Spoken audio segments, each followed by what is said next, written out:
is especially useful for people who were like me when I was about 13, the age of the younger people in our group today,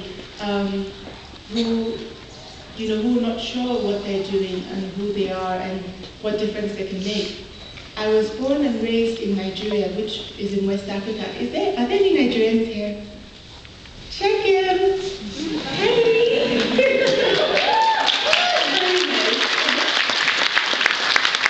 Nigeria is all the way in West Africa, and we like to think we're kind of like the giant of Africa, but the other people on the continent are not so impressed with us. We have the largest population, 120 million people, of any of the African countries. And we gained our independence from England in 1960. When we gained our independence, we hoped we were going to become like the United States very quickly. Wealthy, powerful, able to take care of our people. Unfortunately, 6 years after we gained independence, Nigeria fell to military rule, and for 30 years of Nigeria's independence, we've been ruled by soldiers. The soldiers had good intentions. They thought that democracy was messy, because in democracies you debate, you argue about policy issues, and it takes so long to adopt policies and do things. They felt that with the army, and the army, as you know, is an hierarchical institution, when the head of state, the general, makes a decision, then everybody just implements it.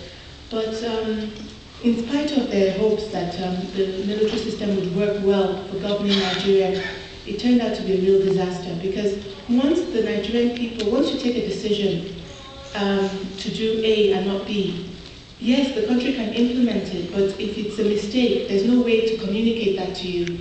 You have weapons, the people don't have weapons. So very soon, the soldiers were cut off from the rest of the country and were making a lot of bad decisions. And increasingly, they also got corrupt. Nigeria has oil. We supply America. We're the fourth largest supplier to the United States for oil. And we supply a lot of other countries around the world.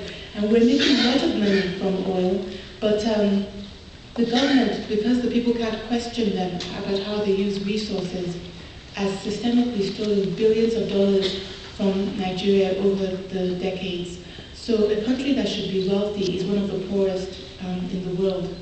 So it's in that country that my story is situated. I was born to a family that historically were a farming family in Nigeria. My grandfather was a cocoa farmer, a failed farmer.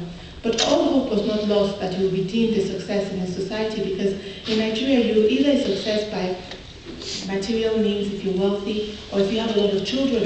So my grandfather promptly married 6 women and started trying to have children, because the cocoa farming wasn't going well, so he wasn't going to become a success that way. He thought if he had a lot of children, he would be deemed a great man in his village and people would respect